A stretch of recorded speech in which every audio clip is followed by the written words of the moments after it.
Hello guys, कैसे हो आप सब। Welcome to my YouTube channel. दोस्तों, आज हम लोग साइंस का पार्ट 6 करने वाले हैं, जो कि ये एग्ज़ाम हुआ था 19 सितंबर 2018 को हुआ था और ये सेकेंड शिफ्ट का क्वेश्चन है। तो चलिए वीडियो को शुरू करते हैं। पहला क्वेश्चन पूछा गया था, इफ़ तीन रेसिस्टेंस है जिसमें 10 ओम, 8 ओम और 7 ओम दिया गया है, कनेक्टेड इन सीरीज, और इसे बताया गया कि सीरीज में कनेक्ट है, तो इसका इक्विवेलेंट या फिर इफेक्टिव रेसिस्टेंस क्या होगा। देखिए, इक्विवेलेंट रेसिस्टेंस निकालने के लिए एक तो होता सीरीज़ का और एक होता पैरेलल का। अगर सीरीज़ में रहा तो सीरीज़ के लिए तो हम लोग सिंपल क्या करते हैं कि सबको जोड़ देते हैं। सीरीज में रहा तो आर इक्विवेलेंट निकल जाता है। आर इक्विवेलेंट बराबर हो जाता R1 plus R2 plus R3 से लेकर के इन्फिनिटी तक जितना नंबर दिया रहेगा, ठीक है। इसी तरह से अगर हम लोग पैरेलल की बात कर लें, तो पैरेलल में क्या होता है, 1/R equivalent is equal to हो जाता है 1/R2 plus 1/R1 plus 1/R2, और इस तरह से ये चलता रहेगा जितना आपको दिया रहेगा। तो ठीक है, यहाँ पे पूछा गया हम लोग को क्या, सीरीज़ में दिया गया, यानी कि इसमें दिया गया सीरीज़ में, ठीक है। तो सीरीज़ के लिए हम लोग पता है कि 1/R1 plus R1 plus R2 plus R3, तो सबको जोड़ देते तो 10 और 8 18, 18 और 7 25, तो ये 25 ओम हो जाएगा इसका करेक्ट आंसर। देखिए, अगर ज़रा सा भी आप लोग दिमाग लगाएंगे तो इसको बिना सॉल्व किए हुए ही बनाया जा सकता है। क्यों? क्योंकि इस सिर्फ इसका यूनिट देख करके, रेसिस्टेंस का यूनिट क्या होता है, ओम में होता है। हमारे पास 25 ओम दिया गया है। आप लोग इसका जब यूनिट डिफरेंस रहेगा ना और सेम रहेगा ये, तो इसका सिर्फ यूनिट देखिए और इसको करेक्ट आंसर कीजिए, ठीक है। अगर पैरेलल में दिया गया रहता तो कैसे बनाते हैं सेम चीज़ को। तो पैरेलल के लिए हम लोग जानते हैं कि 1/R इक्विवेलेंट बराबर क्या होता है, 1/R1 प्लस 1/R2 और प्लस 1/R3, हम इतना लिख सकते हैं। तो 1/R इक्विवेलेंट बराबर क्या हो जाएगा, 1/R1 यानी कि 1/10 प्लस 1/8 यानी कि 1/8 और प्लस 1/7। अब इन सब का एलसीएम लेंगे तो 10, 8 और 7 का एलसीएम लेंगे तो 280 आएगा, ठीक है। तो 280, और ये ऊपर में कितना आ जाएगा, तो देखिए 10 को अगर काटते हैं तो इस पर 1 0 यानी कि 28 हो जाएगा, प्लस अब अगर हम लोग 8 को इसे 28 को अगर 280 से काटेंगे तो यह आ जाएगा 35, और इसी तरह से 7 से काटेंगे तो 7 चौक 28 यानी कि 200 यानी कि 40, 7 चौक 28 यानी कि 40। अब इन सब को अगर हम लोग जोड़ते हैं, अब हम इधर लिख दे रहे हैं थोड़ा सा, अगर हम इन सब को जोड़ के अगर लिखते हैं तो 103/80 आ जाएगा। तो 103/280 आ जाएगा, ठीक है। 103/280, और इसको अगर सॉल्व करेंगे तो यहाँ पे कितना आ जाएगा, 0.37 करके कुछ आएगा।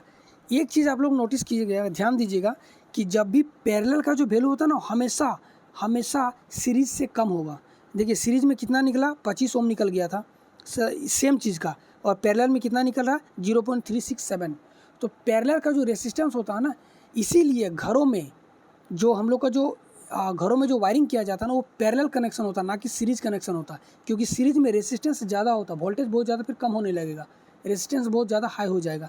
इसीलिए हम लोग घरों में जो वायरिंग किया जाता है वो पैरेलल कनेक्शन रखा जाता है, ना कि सीरीज कनेक्शन रखा जाता है, क्योंकि इसमें रेसिस्टेंस बहुत कम आता है। आई होप कि ये आप लोग समझ गए होंगे। चलिए नेक्स्ट क्वेश्चन में चलते हैं। The SI unit of momentum का एसआई यूनिट क्या होता है। तो देखिए, मोमेंटम का फॉर्मूला आप लोग को याद होना चाहिए। मोमेंटम बराबर क्या होता है, यानी कि मोमेंटम बराबर होता है मास इंटू वेलोसिटी। मोमेंटम को पी से डिनोट करते हैं, ठीक है। मास को हम लोग किससे लिखते हैं, केजी से, केजी। और वेलोसिटी को क्या लिखते हैं, तो वेलोसिटी को लिखते हैं मीटर पर सेकेंड। अब यहाँ पे अगर मीटर पर सेकेंड हम लोग कर देंगे तो कितना आ जाएगा, तो केजी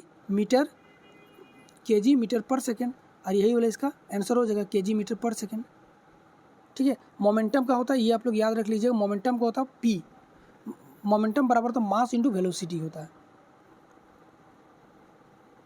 और देखिए, कोशिश कीजिए ना कि आप लोग इस चीज़ को, जितना भी मोमेंटम है, वेलोसिटी, एक्सेलरेशन है, रिटार्डेशन है, ये सब जितना आएगा, ये सब को इंग्लिश में याद रखने के लिए।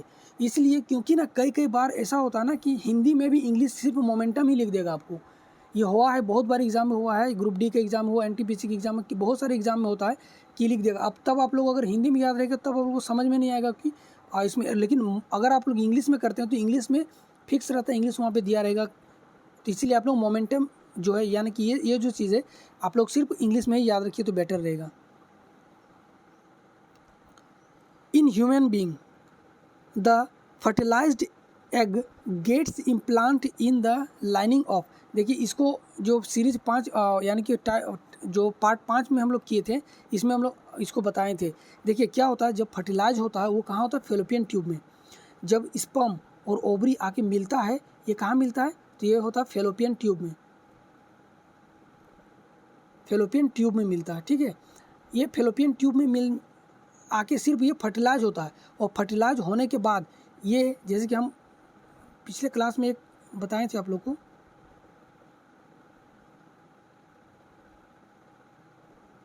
ठीक है, यहाँ से ओवरी आता है, यानी कि ओव्यूम आता है, यहाँ पे रहता है, इधर से स्पर्म आता है और यहाँ पे आके मिलता है इससे। ठीक है, यहाँ पे आके मिलता है, और यहाँ पे मिलने के बाद ये आके यहाँ पे इम्प्लांट हो जाता है। कहाँ पे, तो यूटेरस के जो वाल होता है ना, वहाँ पे आके इम्प्लांट हो जाता है, और यहीं से जायगोट बनता है, पहला सेल, और उसके बाद धीरे धीरे एक सेल से मल्टीप्लाई होते होते एक पूरा बेबी बना लेता है। ठीक है, तो यही पूछा गया कि ये कहाँ पे आके इम्प्लांट हो जाता है, तो ये इम्प्लांट होता है कहाँ पे, तो यूटेरस के वाल में आके इम्प्लांट हो जाता है। ठीक है, इसका करेक्ट आंसर हो जाएगा यूटेरस।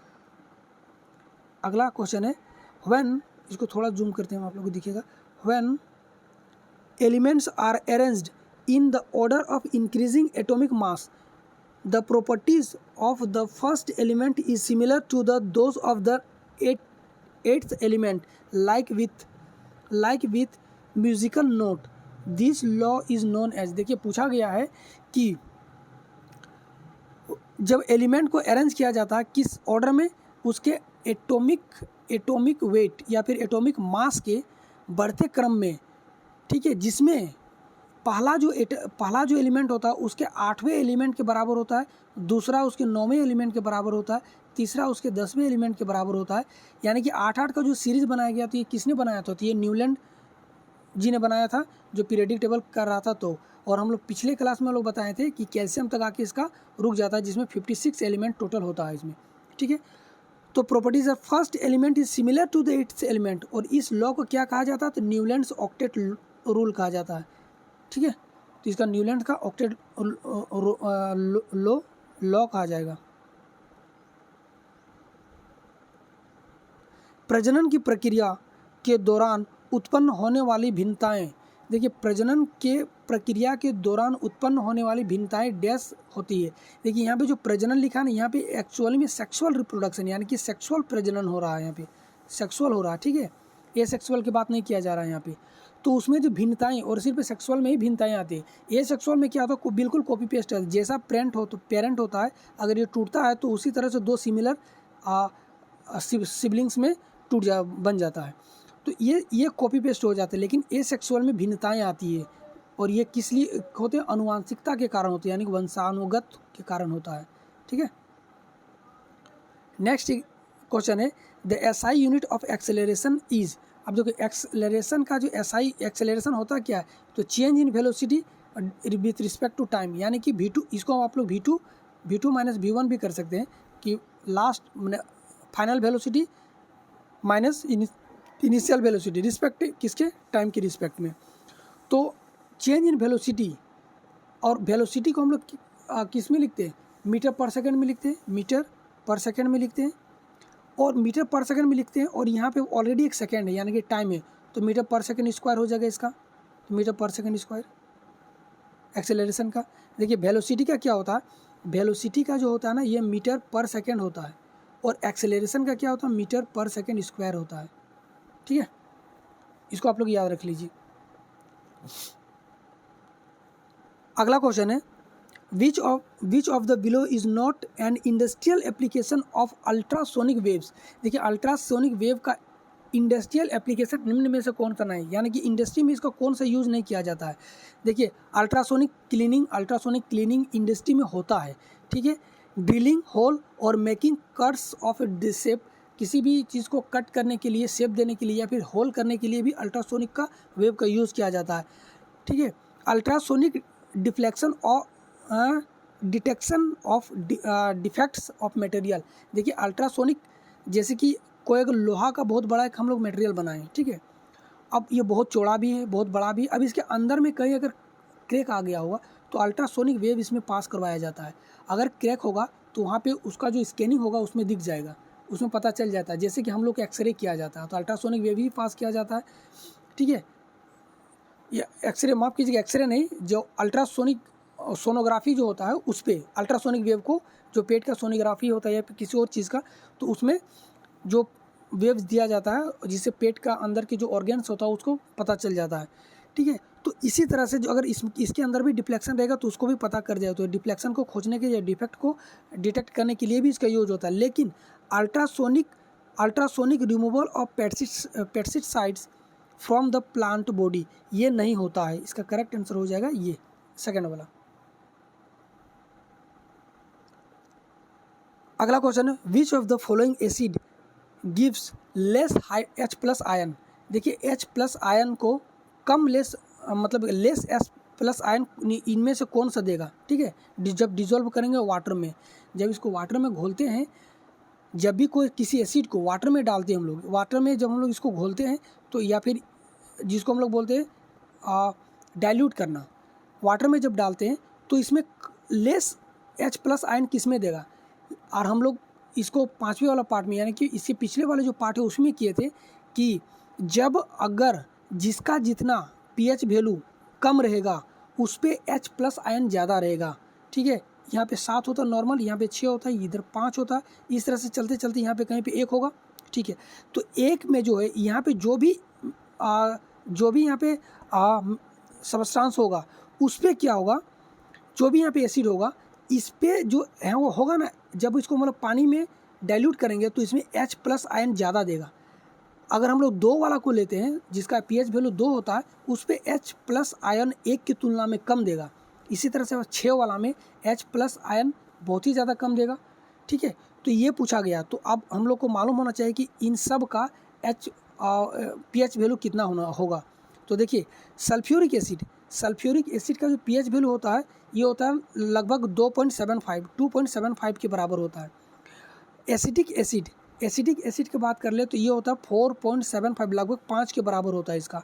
अगर हाइड्रोक्लोरिक एसिड है तो इसको होता है 1.5 के बराबर होता है pH वैल्यू। और अगर नाइट्रिक एसिड की बात कर ले तो ये लगभग 3.01 या फिर लगभग 3 के बराबर होता है। तो मैंने कहा कि जितना कम रहेगा pH वैल्यू उतना ज़्यादा H+ आयन देगा। तो ये बहुत सबसे ज़्यादा तो ये दे देगा सल्फ्यूरिक एसिड, उससे माफ़ कीजिएगा सबसे ज़्यादा होगा हाइड्रोक्लोरिक एसिड यानी कि HCl में, फिर होगा सल्फ्यूरिक एसिड में H2SO4 में 2.75 है इसका, और उसके बाद देगा ये, और सबसे कम जो देगा ना वो होगा एसिटिक एसिड में इसका, क्योंकि 5 है, ठीक है। आई होप कि ये समझ गए होंगे आप लोग। अगला क्वेश्चन चलते हैं, L कक्ष में रखे जा सकने वाले इलेक्ट्रॉनों की संख्या कितनी होती है। तो देखिए इलेक्ट्रॉनों की संख्या जो होता है ये हो गए न्यूक्लियस, और इसके जो चारों तरफ ये ऑर्बिट होता है, ठीक है। और इसका हम लोग नाम देते हैं, ये होता है K, ये होता है L, ये होता है M, इस तरह से चलता रहता है, ठीक है। तो बोला गया है कि L कक्षा में, यानी कि L कक्षा में, और इसके लिए फॉर्मूला होता है 2n² होता है, इसको निकालने का फॉर्मूला 2n², ठीक है। और n यहाँ पे क्या है, n कक्षा को, n जो होता है ये कक्षा की संख्या को बताता है। तो 2 × n, और L किसने कक्षा में आते हो, दूसरे नंबर पे आता है L, दूसरे नंबर पे आ रहा है, तो 2 का पावर मतलब 2 का स्क्वायर, क्योंकि 2 का स्क्वायर हो जाएगा यहाँ पे, ठीक है। 2 दूगुनी 4 और 4 दूगुनी 8, तो इसका करेक्ट आंसर हो जाएगा कितना, 8। अगर यहीं पे बोल देता कि M कक्षा में कितना हो जाएगा तो 2n², तो यहाँ पे 2 की जगह पे यहाँ पे 3 का स्क्वायर हो जाता, तो 3 × 9 और 2 × 9, 9 दूगुनी 18, तो इसका 18 हो जाता है। यहीं पे अगर 4 होता KL M, तो इस तरह से आप लोग निकाल लीजिएगा।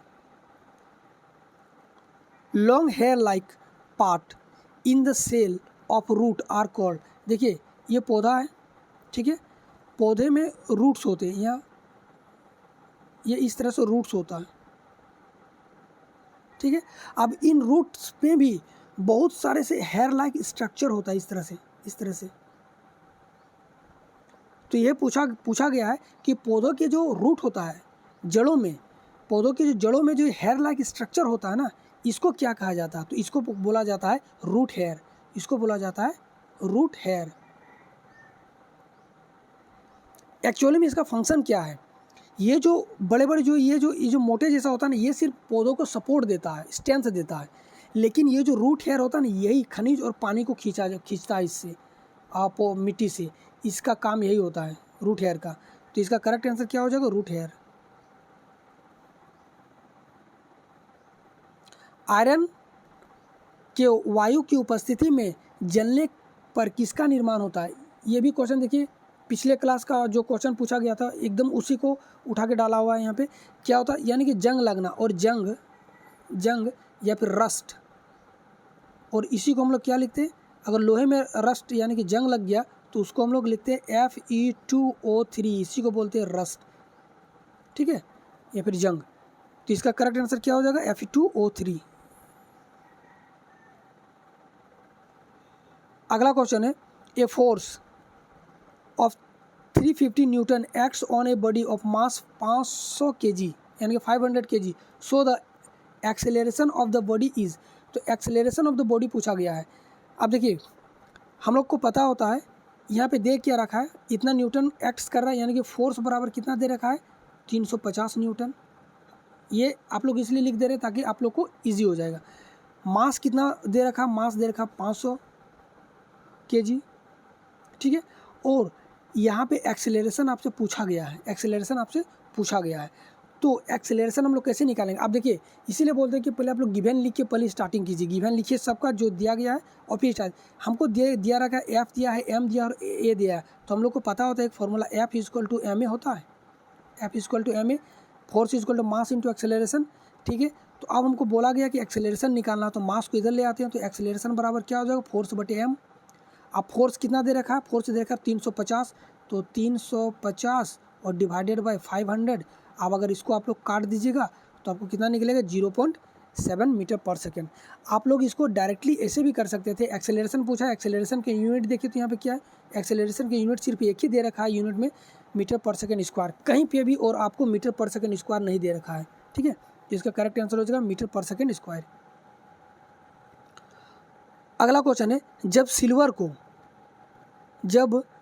क्लोराइड को सूर्य के प्रकाश में रखा जाता है तो किसके बनने के कारण भूरे रंग का हो जाता है?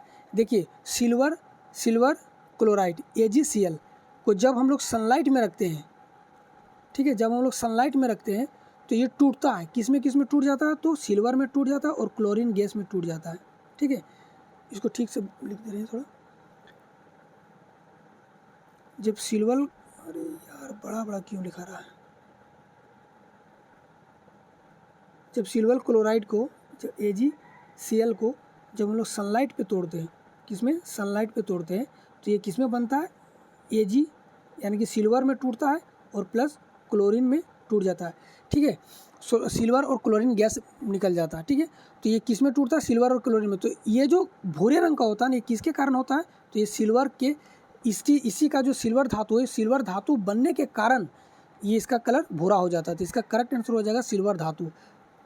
और अगर यही रिएक्शन दिया रहेगा और अगर सिल्वर धातु ना दे करके क्लोरीन गैस दे दिया जाएगा तो इसका क्लोरीन गैस हो जाएगा आंसर, ठीक है। तो ये पूरा रिएक्शन ये देखिए बैलेंस नहीं किया हुआ, आप लोग इसको बैलेंस कर लीजिएगा। For a virtual and erect image, ठीक है। बोला गया वर्चुअल मतलब काल्पनिक। अगर काल्पनिक होगा तो सीधा होगा, हम पिछले क्लास में बताए थे। काल्पनिक होगा तो सीधा होगा, अगर काल्पनिक होगा तो सीधा होगा, और अगर उल्टा होगा तो रियल होगा, यानी कि वास्तविक होगा। उल्टा होगा तो रियल होगा और काल्पनिक होगा तो सीधा होगा, ठीक है। Image, the magnification of the mirror is. देखिए, मैग्निफिकेशन के लिए आप लोग एक चीज़ याद रख लीजिए, जिसको हम लोग ट्रिगोनोमेट्री में पढ़ते हैं, सेम वही चीज़ याद रखना। ऊपर की ओर क्या होता है? पॉजिटिव, राइट साइड पॉजिटिव, नीचे की ओर नेगेटिव होता है और लेफ्ट में भी नेगेटिव होता है। बोला गया है, अब आप लोग को याद होना चाहिए कि वर्चुअल और इरेक्ट इमेज कहाँ पे बनता है। तो वो जो बनता है ना, वो मिरर के दाहिनी ओर बनता है। देखिए, मिरर है, मिरर के बाईं ओर जो होता है ना, इधर ये होता है उल्टा इमेज बनता है और वास्तविक होता है। और मिरर के इस ओर क्या होता है? सीधा इमेज बनता है और रियल होता है, यानी कि वर्चुअल होता है, यानी कि काल्पनिक होता है। तो इस ओर बन रहा है, तो पॉजिटिव होगा, तो इसका पॉजिटिव आंसर हो जाएगा। अगर इधर बनता तो नेगेटिव हो जाता। ठीक है, आगे चलते। The work done by the force is positive है। देखिए वर्क डन पॉजिटिव कब होगा, ये पूछा गया कि वर्क डन जो है ये पॉजिटिव कब होगा। देखिए कोई एक वस्तु है, अगर हम लोग इस डायरेक्शन में पुश कर दे रहे हैं, इस डायरेक्शन में फोर्स लगा रहे हैं और ये इसी डायरेक्शन में मूव कर रहा है, यानी कि कुछ डिस्प्लेस हो रहा है इसी डायरेक्शन में, इस डायरेक्शन में कुछ इसको जब डिस्प्लेस हो रहा है तो इसको हम लोग बोलेंगे कि हाँ हमने कुछ फोर्स किया। और ये कौन सा फोर्स होता है, पॉजिटिव फोर्स होता है। ठीक है, और यही वाला आंसर में पूछा गया है क्वेश्चन में कि the displacement is the direction of the force, जिधर हम लोग फोर्स लगाएंगे उसी डायरेक्शन में डिस्प्लेस होना चाहिए, तब होगा। अब अगर हम लोग देखते हैं कि जीरो कब होगा, अगर ये कोई वस्तु है, अब इसमें हम लोग फोर्स लगा रहे हैं और ये अपने जगह से कुछ डिस्प्लेस ही नहीं हो रहा है, जीरो डिस्प्लेसमेंट हो रहा है, तो इसमें फोर्स क्या होगा, इसमें जो फोर्स हम लोग कहेंगे इसको फोर्स क्या बोलेंगे कि जीरो फोर्स, कुछ भी नहीं हो रहा। अब अगर कोई वस्तु है, अब इसको हम लोग इस ओर पुश कर रहे हैं और इसका जो मूवमेंट होगा डायरेक्शन हो जाएगा इस डायरेक्शन में, अगर ये मूव कर जा रहा है तो इसको बोलेंगे नेगेटिव फोर्स लगाया गया, यानी कि नेगेटिव डिस्प्लेसमेंट हुआ है। ठीक है, तो इसका करेक्ट आंसर हो जाएगा ये 4 नंबर का। परमाणु संलयन प्रतिक्रियाएं स्वचालित रूप से होता है। देखिए स्वचालित रूप से कहाँ पे परमाणु संलयन होती है, यानी कि न्यूक्लियर फ्यूज़न कहाँ पे होता है, तो न्यूक्लियर फ्यूज़न होता है कहाँ पे, सूर्य में। यहाँ पे हाइड्रोजन का जो एटम्स होता है वो मिलता है और हीलियम बनाता है। ठीक है, अगला क्वेश्चन पूछा गया है, डैश वर्ग के प्राणियों में श्वसन गलफड़ों अथवा फेफड़ों द्वारा होता है। श्वसन जो होता है ना, फेफड़े, देखिए गलफड़ा से कौन सा सांस लेता है, जो जल के अंदर में रहता है, यानी कि पानी के अंदर में, जैसे मछली हो गया। और फेफड़े से कौन सांस लेता है, जो भूमि में रहता है, जैसे कि हो गया इंसान हो गया, जानवर हो गया, पक्षी हो गया, ये सब। तो यहाँ पे बोला गया दोनों से, फेफड़ा से भी लेता है और गलफड़ों से भी लेता है। तो देखिए जो गलफड़ों से लेता है वो पानी के अंदर में रहेगा, और जो फेफड़ों से लेता है वो कहाँ पे रहेगा, ज़मीन में रहेगा। और ये जो दोनों से लेता है, जो ज़मीन और पानी दोनों में रहता है, यानी कि उभयचर, यानी कि एम्फीबियंस, इसका करेक्ट आंसर हो जाएगा। In negative acceleration the velocity of the bodies, negative acceleration में वेलोसिटी, बॉडी का जो वेलोसिटी होता है वो क्या होता है, यहाँ पे डिक्रीज होता है, इंक्रीज होता है, जीरो होता है, या फिर रिमेन कांस्टेंट रहता है। तो देखिए जब हम लोग बाइक चलाते हैं, तो जब हम लोग एक्सेलरेट करते हैं, ठीक है, एक्सेलरेट करते हैं बाइक को, तो ये क्या होता है, काफ़ी तेज़ भागता है और ये स्पीड ग्रेजुअली बढ़ता जाता है। ठीक है, लेकिन जैसे हम लोग ब्रेक लगाते हैं तो क्या होता है, इसकी जो स्पीड होता है ये धीरे धीरे घट जाता है। यानी कि एक्सेलरेशन, जब हम लोग स्पीड को ब्रेक लगाते हैं तो क्या होता है, एक्सेलरेशन के अपोजिट एक फोर्स काम करता है, जिसको बोला जाता है रिटार्डेशन, यानी कि नेगेटिव एक्सेलरेशन। नेगेटिव एक्सेलरेशन को ही बोला जाता है रिटार्डेशन। ठीक है, और रिटार्डेशन में क्या होता है, इसका जो वेलोसिटी होता है ना वो धीरे धीरे घटता है, तो ये क्या हो जाएगा, डिक्रीज करेगा। ठीक है, नेगेटिव एक्सेलरेशन कर लो या फिर रिटार्डेशन कर लो, इसके जगह पे ना अगर रिटार्डेशन भी लिखा रहेगा तो भी इसका सेम होगा, डिक्रीज, क्योंकि नेगेटिव एक्सेलरेशन को ही रिटार्डेशन कहा जाता है। ठीक है, निम्नलिखित में से किसमें कोई कार्य नहीं किया जाता है। देखिए कार्य करने के लिए हमने बताया था आपसे कि वर्क डन बराबर क्या होता है, force into displacement, force into displacement, ये होना चाहिए। ये अगर रूल फॉलो कर गया तो वर्क डन हुआ। देखिए बोला जा रहा, पहला, एक कुली किसी बस से किसी कार तक का वजन ले जाता है। देखिए मान लेते हैं यहाँ पे एक बस है और यहाँ पे एक कार है, तो यहाँ से कुछ डिस्टेंस ट्रेवल किया, यानी कि इसमें वर्क हुआ, तो इसको हम लोग कह सकते हैं हाँ इसमें वर्क हुआ। और यहाँ पे पूछा कोई कार्य नहीं हुआ, तो क्वेश्चन पूछा नहीं हुआ, यानी कि ये तो सही है लेकिन क्वेश्चन के अनुसार ये गलत है। ठीक है, तो ये नहीं होगा। दूसरा में यहाँ पे दे रखा है कि अरुण मैदान पर क्रिकेट खेलेगा, यानी कि दौड़ेगा, कुछ काम करेगा, तो इसमें भी वर्क डन होगा। सचिन 4 किलोमीटर चलता है, यानी कि डिस्प्लेस हो रहा है, यानी कि 4 किलोमीटर चल रहा है। लेकिन यहाँ पे दे रखा है कपिल अपने कंधे पर 10 kg का भार लेकर के खड़ा है। अगर खड़ा है यानी कि कुछ डिस्प्लेस नहीं हुआ, यानी कि वर्क डन नहीं हुआ, तो इसका करेक्ट आंसर हो जाएगा ये कपिल अपने कंधे पे 10 kg का भार लेकर खड़ा है। अगला क्वेश्चन है, एक्सपायरेशन, यानी कि एक्सपायरेशन मतलब श्वास को छोड़ना। Expiration is brought about by किसके द्वारा, जैसे कि एक्सपिरेशन जो होता है ना, यानी कि सांस को जब हम लोग छोड़ते हैं, जिसको हम लोग बोलते हैं निश्वासन। अगर हिंदी में कोई अगर इसको याद किया होगा तो इसको बोलते हैं निश्वासन, यानी कि सांस को छोड़ते हैं। जब हम लोग सांस लेते हैं तो क्या होता है, हम लोग का जो लंग्स होता है ना वो फैल जाता है, ठीक है, इंक्रीज कर जाता है, थोड़ा सा फैल जाता है। लेकिन जब हम लोग सांस को छोड़ते हैं तो क्या होता है, लंग्स हम लोग को डिक्रीज कर जाता है, सिकुड़ जाता है, तो जिसको हम लोग बोलते हैं डिफ्लेक्शन ऑफ लंग्स, सिकुड़ना, लंग्स का सिकुड़ना। सांस छोड़ते हैं तो लंग्स सिकुड़ जाता है, और सांस लेते हैं तो लंग्स फैल जाता है। तो यहाँ पे हो जाएगा सांस छोड़ा गया है तो डिफ्लेक्शन ऑफ लंग्स हो जाएगा। Kinetic energy of an object and the potential energy are together called. देखिए कल भी एक सेम यानी कि पिछले क्लास में जो हम लोग किए थे, सेम क्वेश्चन किए थे, इसको बोला जाता है मैकेनिकल एनर्जी। काइनेटिक एनर्जी और plus potential energy is equal to mechanical energy. Ammonia में नाइट्रोजन की संयोजकता कितनी होता है। देखिए अमोनिया का क्या होता है, NH3 और इसको संयोजकता कितनी होती है। देखिए संयोजकता के लिए जो यहाँ होता है नाइट्रोजन का जो जितना भी वैलेंसी होता है, वैलेंस इलेक्ट्रॉन होता है, इसको यहाँ लिखते हैं, और हाइड्रोजन का जो वैलेंस इलेक्ट्रॉन होता है उसको यहाँ लिखते हैं, यानी कि हाइड्रोजन का कितना हो जाएगा 1। अगर हाइड्रोजन का पूछा जाता तो 1, नाइट्रोजन का पूछा गया तो 3 हो जाएगा इसका, ठीक है।